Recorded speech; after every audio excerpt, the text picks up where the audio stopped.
नमस्कार, AB star news देख रहे हैं आप। मैं हूं आपके साथ सोहन सिंह। तो पूरा देश कोरोना के खिलाफ जंग के लिए पूरी तरह से तैयार हो चुका है। आपको बता दें कि कोरोना पर वैक्सीन का वार शुरू हो चुका है। देश में आज से कोरोना टीकाकरण अभियान की शुरुआत हो चुकी है। प्रधानमंत्री नरेंद्र मोदी ने टीकाकरण अभियान का शुरुआत किया है, जिसके बाद से अब जो देश है वो कोरोना के खिलाफ जंग लड़ने के लिए पूरी तरह से तैयार नजर आ रहा है। जब प्रधानमंत्री नरेंद्र मोदी देश को संबोधित कर रहे थे, टीकाकरण अभियान की शुरुआत कर रहे थे, तो उस दौरान प्रधानमंत्री मोदी भावुक भी नजर आए। प्रधानमंत्री नरेंद्र मोदी ने कहा कि कोरोना टीका विकसित करने के लिए वैज्ञानिकों ने कड़ी मेहनत की है। कोरोना वैक्सीन लगने के बाद भी लोगों को सावधानी बरतने की जरूरत है। पीएम नरेंद्र मोदी इस दौरान भावुक भी नजर आए। उन्होंने कहा कि जब कोरोना काल चल रहा था तो उस दौरान माताएं बच्चों के लिए रो रही थी, बच्चों के पास, लेकिन वो जा नहीं सकती थी। ऐसा इस महामारी का प्रकोप देखने को मिला था। कोरोना के दौरान कई साथी अस्पताल गए लेकिन वापस नहीं लौटे। इन लोगों को, जो स्वास्थ्य कर्मी कोरोना के खिलाफ जंग के दौरान शहीद हो गए थे, उन्हें श्रद्धांजलि भी प्रधानमंत्री नरेंद्र मोदी ने दी। साथ ही साथ लोगों को भी सावधानी बरतने को कहा है। साफ तौर पर कहा है कि कोरोना वैक्सीन की 2 डोज जरूरी है, तभी टीका कारगर हो पाएगा।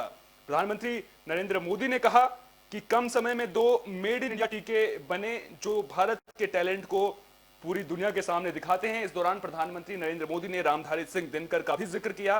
साफ तौर पर उन्होंने कहा कि मानव जब जोर लगाता है तो पत्थर भी पानी बन जाता है। तो कुल मिलाकर अब देखा जाए तो भारत कोरोना टीकाकरण अभियान को लेकर के पूरी तरह से तैयार नजर आ रहा है। आपको बता दें कि अब जो है देश में टीकाकरण अभियान की शुरुआत हो चुकी है।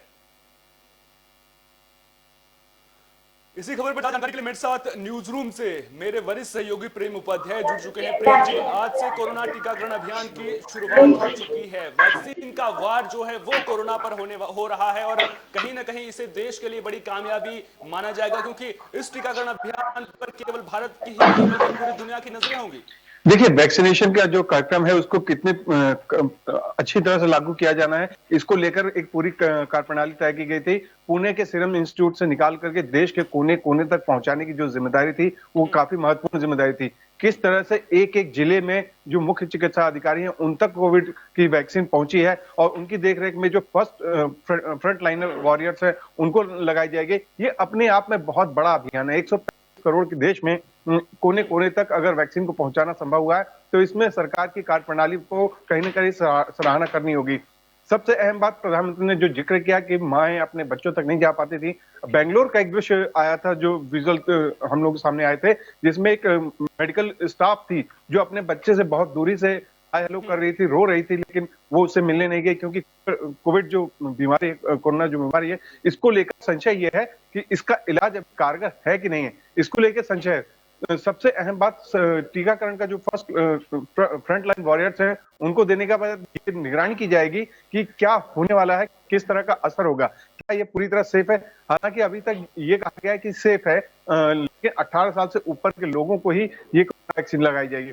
सबसे अहम बात है, अरुणाचल से लेकर लद्दाख तक पहुंचाने की जिम्मेदारी वायुसेना ने ली, वायुसेना ने उसको पहुंचाया। वहीं कन्याकुमारी से लेकर जम्मू कश्मीर, गुजरात से लेके तमिलनाडु तक जहां पे भी पहुंचाया जा सकता सब जगह रिकॉर्ड टाइम में पहुंचाया है और आज 10:30 बजे से वैक्सीनेशन की शुरुआत हो गई है। ये अपने आप में बहुत बड़ा काम है। लोग बिल्कुल, ये अपने में जरूर बहुत बड़ा काम है, लेकिन वैक्सीन के बाद सुरक्षा को लेकर के आपने जिक्र किया था कि वैक्सीन कितनी सुरक्षित है, ये यहाँ पे बड़ा सवाल है। और आपको मैं बता दूं कि जो एम्स के निदेशक हैं डॉक्टर रणदीप गुलेरिया, उन्होंने भी आज खुद को टीका लगवाया है। तो कहीं ना कहीं जनता को ये संदेश देने की कोशिश की जा रही है कि जो वैज्ञानिक हैं उन पर देश को पूरा भरोसा है और जो वैक्सीन है वो पूरी तरह से सुरक्षित है।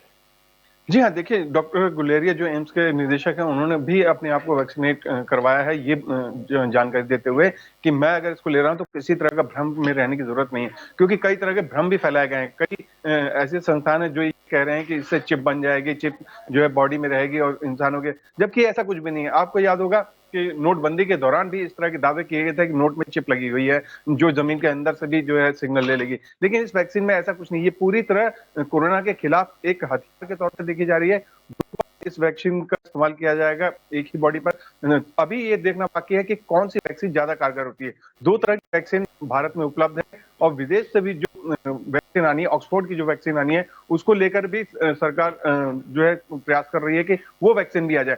यानी किसी भी तरह कोरोना के खिलाफ जंग में ये हथियार के तौर पर इस्तेमाल हो, चाहे वो 2 बार लगाना पड़े चाहे 3 बार लगाना पड़े, लेकिन भारत कोरोना मुक्त हो। बहुत सारे ऐसे लोग हैं जिन्हें अपनी जान गंवानी पड़ी, जैसे कि प्रधानमंत्री ने कहा। बीजेपी के बहुत सारे नेता हैं जो कोरोना से संक्रमित हुए। सबसे अहम बात, हरियाणा के जो मंत्री हैं अनिल विज, उनको भी कोरोना हो गया कोरोना वैक्सीन लगाने के बावजूद। तो कहीं ना कहीं आशंकाएं हैं, शंकाएं हैं। सरकार भी जानती है कि आने वाले समय में इस तरह की शंकाओं को दूर नहीं किया जा सकता, लेकिन ये वैक्सीनेशन जरूरी है क्योंकि इस पर खुद सुप्रीम कोर्ट की नजर है। सुप्रीम कोर्ट कोरोना को लेकर तल्ख टिप्पणी कर चुका है। जब लगातार दिल्ली में मौतें हो रही थी और लाशें जलाने के लिए जगह नहीं बची थी, तो सुप्रीम कोर्ट ने खुद तल्ख टिप्पणी करते हुए कहा था कि हम इस तरह लाशें जलते हुए नहीं देख सकते। और कई राज्य सरकारों को फटकार लगाई थी, दिल्ली के मुख्यमंत्री अरविंद केजरीवाल समेत तमाम मुख्यमंत्रियों को फटकार लगाई थी कि इस तरह हम लोगों को मरते हुए नहीं देख सकते। तो कहीं ना कहीं प्रधानमंत्री ने इस बात का संज्ञान लिया है। प्रधानमंत्री खुद इस चीज की देखरेख कर रहे हैं। जो वीडियो कॉन्फ्रेंसिंग के जरिए उन्होंने तमाम राज्यों के सीएमओ को ये निर्देश दिया है और आम लोगों को ये संदेश दिया है कि आपको घबराने की जरूरत नहीं है, सरकार जो बन पड़ेगा वो करेगी, लेकिन वैक्सीन हर व्यक्ति तक पहुंचेगी। जी। एक और चीज, जो भारत में कोरोना वैक्सीनेशन चल रहा है उस पर तो लगातार मैं आपसे सवाल पूछता रहूंगा और जो बड़े सवाल है उनका जवाब तलाशने की कोशिश करता रहूंगा। लेकिन आज सुबह में एक खबर पढ़ रहा था, दरअसल फाइजर की जो वैक्सीन है उसे नॉर्वे में अनुमति मिली है, लेकिन जब नॉर्वे में टीकाकरण किया गया तो 20 से ज्यादा लोगों की मौत के मामले सामने आए हैं। कहीं ना कहीं सावधानी बरतनी बेहद जरूरी हो जाता है। अगर मैं भारत के दृष्टिकोण से बात करूं तो भारत में जो 2 वैक्सीन हैं उनको सुरक्षा को लेकर के तो भारत सरकार पूरी तरह से हवाला दे रही है, वैज्ञानिकों पर भरोसा जताने की बात कह रही है, लेकिन अगर इस तरह का मामले सामने आए तो कहीं ना कहीं फिर परेशानियां बढ़ सकती हैं सरकार की। देखिए, परेशानी नहीं बढ़ सकती क्योंकि इसके लिए सबसे अहम बात, सरकार ने जो कदम उठाया था, ड्राई रन चलाया था 5 तारीख को, 5 जनवरी को जो ड्राई रन चलाया था, उसके बाद इस तरह का कोई मामला सामने नहीं आया है। तो सरकार कहीं ना कहीं आश्वस्त है कि फाइजर की जो वैक्सीन है उसके मुकाबले भारत की वैक्सीन ज्यादा सुरक्षित है। चाइना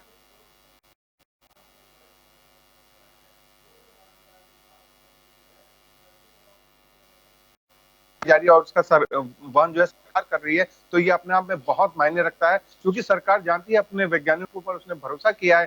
5 तारीख को जो ड्राई रन चलाया गया उसके बाद से भारत में इस तरह का कोई मामला सामने नहीं आया कि किसी की मौत हुई हो। नॉर्वे में जो मौतें हुई हैं उसको लेके प्रसार किया जा सकता है, वहां पे क्या हुआ, फाइजर की जो वैक्सीन है वो कितनी नकारात्मक रही है बॉडी के ऊपर, ये तो जांच का विषय होगा, वैज्ञानिक इस पर शोध करेंगे। लेकिन भारत की जो वैक्सीन है वो पूरी तरह सुरक्षित है।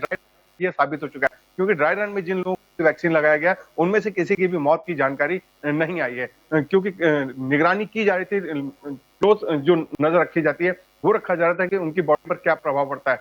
तो इसको देखते हुए ड्राई रन के बाद ही ये फैसला लिया है सरकार ने कि जो 18 साल से ऊपर हैं उनको वैक्सीन दी जाएगी, जो गर्भ धारण कर चुकी महिलाएं हैं उनको वैक्सीन नहीं दी जाएगी, साथ ही जो बच्चे हैं उनको नहीं दी जाएगी, जो दूध पिलाने वाली माताएं हैं उनको भी नहीं दी जाएगी। तो कहीं ना कहीं आशंकाएं हैं, लेकिन सरकार ड्राई रन में इस चीज को जांच चुकी है कि इसका कोई नकारात्मक असर शरीर पे पड़ने वाला नहीं है, जो भारत के लिए अच्छी बात है क्योंकि देश के 135 करोड़ के लोगों के ऊपर वैक्सीन दिया जाना है और प्रधानमंत्री ने कहा है कि आप अपनी बारी का इंतजार कीजिए, वैक्सीन हर किसी तक पहुंचेगी। जी तो लगातार आप देश की जनसंख्या के बारे में बात करें, अगर दुनिया में भारत की जनसंख्या की बात करें तो दूसरा सबसे बड़ा देश जनसंख्या के दृष्टिकोण से भारत है। कहीं ना कहीं जो सरकार है उसकी चुनौतियां भी बढ़ जाती हैं ऐसे में, क्योंकि इतनी बड़ी जनसंख्या तक वैक्सीन पहुंचाना किसी चुनौती से कम नहीं है। सरकार की तैयारियों पर तो लगातार हम नजर बनाए हुए हैं, लेकिन जिस तरह से भारत में पहले भी टीकाकरण अभियान चले, चाहे मैं पोलियो की बात करूं, पोलियो का जो टीकाकरण अभियान चला था जो अनुभव है वो भी कहीं ना कहीं सरकार के काम आएगा और जो टीकाकरण अभियान है उसको जो है सही ढंग से सरकार अमली जामा पहना पाएगी, वो अनुभव सरकार के कितना काम आएगा कोरोना टीकाकरण अभियान की अगर मैं बात करूं तो। देखिए, WHO तक मान चुका है कि पोलियो का जो टीकाकरण है उसको भारत ने कामयाबी से अपने यहाँ इंप्लीमेंट किया है, जिसकी वजह से भारत पोलियो मुक्त हुआ है। सबसे अहम बात, सरकार 20 मंत्रालय इस टीकाकरण अभियान में शामिल हैं जो लगातार सरकार और जो हेल्थ मिनिस्ट्री है उसके संपर्क में है। टीके को पहुंचाने से लेके उसको रखरखाव तक का, उसका रेफ्रिजरेशन से लेके टीका लगाने के बाद जो लोग हैं जिनके ऊपर ये टीका लगाया जाएगा उनकी निगरानी से लेकर तमाम जो चीजें हैं, यहाँ तक ये माना गया है कि अगर उसके बावजूद कोरोना का प्रभाव होता है तो उनको किस तरह से रखा जाएगा, उनको किस तरह से उनके घर में आइसोलेट किया जाएगा या अस्पतालों में आइसोलेट किया जाएगा, इन सब चीजों की तैयारी सरकार ने की है। 20 मंत्रालय अगर सरकार के खड़े हैं तो इसका मतलब साफ है कि सरकार चाहती है कि एक एक व्यक्ति तक वैक्सीन पहुंचे और भारत कोरोना मुक्त हो, जैसे कि पोलियो मुक्त हुआ था। क्योंकि कोरोना न सिर्फ भारत के लिए चुनौती है बल्कि वैश्विक चुनौती है। विश्व की अर्थव्यवस्था इससे लड़खड़ा गई है। भारत की अर्थव्यवस्था के बारे में जो कहा गया कि -24 में चली गई, जो अगला बजट आने वाला है उसमें भी निर्मला सीतारमण पहले ही मान चुकी हैं कि नकारात्मक जीडीपी है, -7 में जा सकते हैं। लेकिन -24 से -7 तक लाने में बड़ा योगदान उद्यमियों का है, भारत के लोगों का है, जिन्होंने ये दिखाया कि हम किसी भी अवस्था में भारत में खड़े हैं, विश्व के सामने खड़े हैं, हम अपनी अर्थव्यवस्था को झुकने नहीं देंगे। तो वैक्सीनेशन के बाद अगर भारत कोरोना मुक्त होता है तो भारत विश्व की एक बड़ी अर्थव्यवस्था बनने के तरफ अग्रसर होगा। जी सोहन, एक और चीज मैं आपसे जानना चाहूंगा, दरअसल कोरोना टीकाकरण अभियान को लेकर के लोगों के मन में भी कई तरह के सवाल हैं। सबसे बड़ा सवाल तो यह है कि जो आम लोग हैं उन्हें कोरोना का टीका कब लगेगा, इसके अलावा कितनी सुरक्षित है, इसको लेकर के हम लगातार चर्चा करते आ रहे हैं। और सबसे अहम चीज ये कि जो कोरोना का टीका है वो जब 18 साल से कम उम्र के लोगों को नहीं लगेगा, 18 साल से कम उम्र के जो बच्चे हैं उन्हें नहीं लगेगा, इसके अलावा जो गर्भवती महिलाएं हैं उनको ये टीका नहीं लगेगा। तो फिर मैं आपसे ये जानना चाहूंगा कि अगर ऐसे केस में अगर कोई 18 साल से कम उम्र का संक्रमित है कोरोना से, तो उसको लेकर के किस तरह की व्यवस्थाएं हैं, क्या व्यवस्थाएं दुरुस्त हैं उस चीज को लेकर के?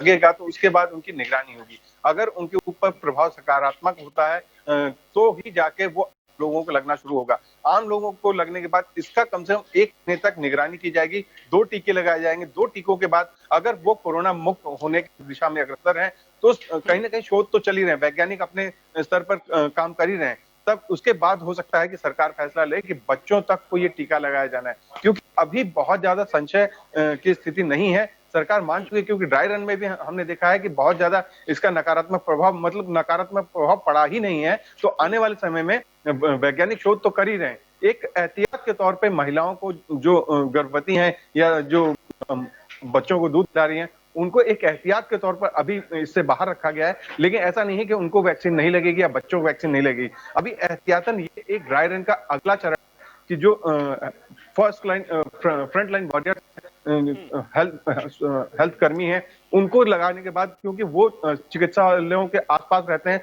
उनके ऊपर क्या प्रभाव है इसकी निगरानी ही की जाएगी।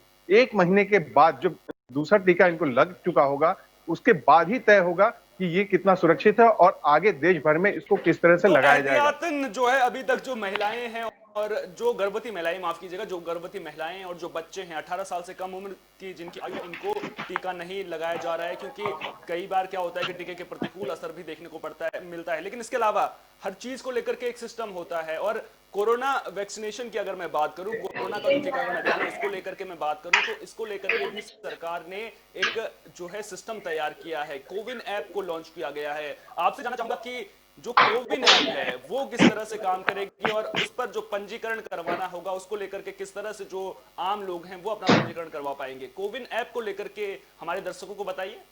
देखिए, सबसे अहम बात मैं आपको बताऊं, इस तरह का ऐप पहले भी सरकार ने लॉन्च किया था कि जब जो है कोई सफर कर रहा होगा तो उसके पास जो है वो ऐप होना जरूरी था। आपको याद होगा, उसके बाद सरकार चाहती है कि मोबाइल के जरिए, क्योंकि देश आज भारत में सबसे ज्यादा मोबाइल धारक हैं, सबसे ज्यादा जनसंख्या जो मोबाइल का इस्तेमाल करती है, वो एक एसएमएस से जुड़ेगी इस ऐप के जरिए। एसएमएस आएगा उनको कि कोरोना का जो वैक्सीन है वो कब लगनी है। एसएमएस से आने के बाद एक एक करके लोगों को वैक्सीन लगाई। ऐसा नहीं होगा कि लोकसभा चुनाव की तरह लाइन में लग गए और एक सुबह से लेकर शाम तक इंतजार करते रहे अपनी बारी आने का। ऐसा नहीं होगा ये कि ऐप के जरिए जो लोग हैं, आम लोग हैं, वो जुड़ेंगे भारत सरकार से और भारत सरकार उनको रैंडमली जो है सेलेक्ट करेगी और उनको उनका टाइमिंग बताएगी कि आप इस जगह जाके वैक्सीन लगाएं। हालांकि वो उनके रिहायशी इलाकों के आसपास ही होगा, जैसा कि लोकसभा इलेक्शन वगैरह में होता है आसपास के। लेकिन प्रेम जी, यहाँ पर एक सवाल उठता है ना, जब अभी कोरोना काल चल रहा था उस दौरान जब शैक्षणिक गतिविधियां प्रभावित थी तो बच्चों के लिए ऑनलाइन क्लासेस बुलाई गई थी, लेकिन कई जो बच्चों के पेरेंट्स थे उनके पास डिजिटल जो जिन ऐसे फोन नहीं थे जिन पर वो ऐप चला पाए, तो ऐसे में कहीं ना कहीं अब जब कोरोना टीकाकरण अभियान शुरू हो गया है तो फिर तब भी तो दिक्कतें आ सकती है ना कि जो लोग हैं उनके पास ऐसे फोन ही मौजूद, स्मार्टफोन ही मौजूद ना हो कि वो ऐप इंस्टॉल ना कर सके, तो उस खामी को कैसे दूर करेगी सरकार? ये तो अपने आप में बड़ा सवाल है। देखिए, चुनाव की जिस तरह तैयारी होती है, जो वोटर लिस्ट बनती है, उस वो वोटर लिस्ट तो सरकार के पास है ही। सरकार के पास इस बात का आंकड़ा है कि 18 साल से ऊपर के कितने लोग हैं जो उनके वोटर हैं, जो वोटिंग करने जाते हैं। वो आंकड़ा चुनाव आयोग के पास भी है और वो चुनाव आयोग से सरकार को मिलना आसान है। लेकिन सरकार चाहती है कि एक रैंडम तरीके से लोगों को बताया जाए कि इस दिन टीकाकरण की शुरुआत होनी है, कहीं भगदड़ की स्थिति न खड़ी हो, इसलिए एसएमएस की व्यवस्था रखी गई है। धीरे धीरे करके पहले जो मोबाइल धारक है, अगर उनको टीकाकरण शुरू होता है तो बाद में बूथ लेवल तक, यानी इकाई जो संख्या है वहां तक जाके, जैसे हेल्थ कर्मी आज पोलियो की ड्रॉप पिलाने घर घर जाते हैं, आने वाले समय में हो सकता है कि वैक्सीन लगाने के लिए भी घर घर जाकर के लोगों को वैक्सीन लगाई जाए। जी सोहन, एक और बड़ा सवाल यहां पर उठता है कि क्या कोरोना का टीका सभी के लिए लगाना जरूरी होगा? इसके अलावा एक और अहम सवाल यह है कि जो लोग कोरोना से ठीक हो चुके हैं, क्या उन लोगों को भी टीका लगाना पड़ेगा? इन चीजों को लेकर के मैं आपसे जानना चाहूंगा कि क्या जो कोरोना टीका है वो स्वैच्छिक तरीके से लोग लगवाएंगे या फिर सभी लोगों के लिए मैंडेटरी होगा कोरोना का टीका लगाना? देखिए, कोरोना का टीका लगवाना मैंडेटरी इसलिए भी होगा क्योंकि ऐसा भी देखा गया है कोरोना काल में कि जिनको कोरोना हुआ था और वो ठीक हो गए थे, उसके बाद वो दोबारा कोरोना संक्रमित हुए हैं। तो कोरोना की बीमारी, जो वैज्ञानिकों ने कहा है, आजकल अखबारों में भी, कल के अखबार में भी था कि कोरोना की बीमारी आने वाले समय में सर्दी जुकाम जैसी हो सकती है, ये बनी रहेगी, ये जाएगी नहीं। तो वैक्सीनेशन हर किसी तक पहुंचाना जरूरी है, भले वो पोलियो जो अभियान है उसके तहत घर घर जाके हो, इसमें समय लगेगा, 1 साल तक का भी समय लग सकता है, 6 महीने अगर युद्ध स्तर पर किया जाएगा तो भी 6 महीने तक का समय लग सकता है। लेकिन वैक्सीनेशन कराना हर किसी के लिए जरूरी, क्योंकि सरकार ये मानती है कि कोरोना एक बार नहीं, 2 बार नहीं, कई कई बार लोगों को संक्रमित कर चुका है, जिसका हमने असर देखा है। तो ऐसे में आने वाले समय में कोरोना सिर्फ सर्दी जुकाम जैसी बीमारी बनकर रह जाए, सरकार की कोशिश ये होगी। जी सोहन, समय रात तो राजनीति को लेकर के भी आपसे सवाल लूंगा, लेकिन उससे पहले आपसे ये चीज जानना चाहूंगा कि जो आम लोग हैं, चलिए सबसे पहले तो जो सफाई कर्मचारी हैं, स्वास्थ्य कर्मी हैं, जो फ्रंटलाइन वर्कर्स हैं, उनको टीका लगेगा, लेकिन जो आम लोग हैं उन तक कब तक उम्मीद करूं मैं कि जो कोरोना का टीका है वो पहुंचेगा? अभी ये बहुत जल्दबाजी वाला सवाल है। पहले ये जो फ्रंटलाइन वॉरियर्स हैं, इनकी निगरानी होगी 1 महीने तक, जो है जो दूसरा शेड्यूल इनको टीका लगाने का है वो 25 दिन के बाद का है। तो 1 महीने का समय लगेगा इस चीज को जांचने में कि आने वाले समय में कोरोना का वैक्सीनेशन किस तरह से होगा।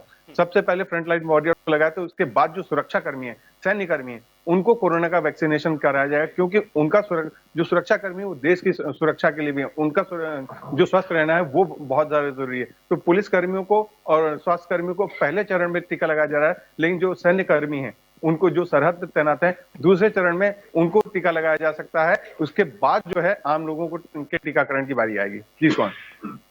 चलिए आखिरी सवाल आपसे लूंगा। ये तो रही कोरोना टीकाकरण अभियान की बात की, किन लोगों के लिए जरूरी होगा टीका लगाना, किन लोगों को टीका नहीं लगाया जाएगा, पहले किसको टीका लगाया जाएगा, ये तमाम बातें हमने आपसे जानकारी ली। इन तमाम चीजों को लेकर के आखिरी सवाल आपसे राजनीति से जुड़ा लूंगा। जिस तरह से हाल ही में विपक्ष की बयानबाजी कोरोना टीकाकरण को लेकर के आई है, उसके बाद विपक्ष की भूमिका को आप किस तरह से देखते हैं पूरे मामले में? क्या सरकार के साथ दिख रहा है आपको विपक्ष? देखिए, वैश्विक स्तर पे डब्ल्यूएचओ ने माना है कि जिस तरह से सरकार ने कोरोना काल में नियंत्रण किया है, चाहे वो लॉकडाउन करना हो या लोगों को ये समझाना हो कि कोरोना में 1-2 गज की दूरी जरूरी है। अमिताभ बच्चन जी का आवाज कल तक लोग सुन रहे थे, लेकिन आज वो आवाज बदल गई है। आज आप किसी को फोन करेंगे तो अमिताभ बच्चन की आवाज नहीं आएगी, उसकी बजाय एक महिला उद्घोषक की आवाज आएगी। वो बता रही है कि कोरोना वैक्सीन पर किसी तरह की अफवाह सुनने की जरूरत नहीं है। तो विपक्ष जो है वो कहीं ना कहीं ये मान के चल रहा है कि इसका श्रेय आने वाले समय में राजनीतिक तौर पर बीजेपी उठाना चाहेगी, जबकि सरकार साफ तौर पर कह चुकी है कि इसका श्रेय लेने की हमें कोई जरूरत नहीं है। हमारा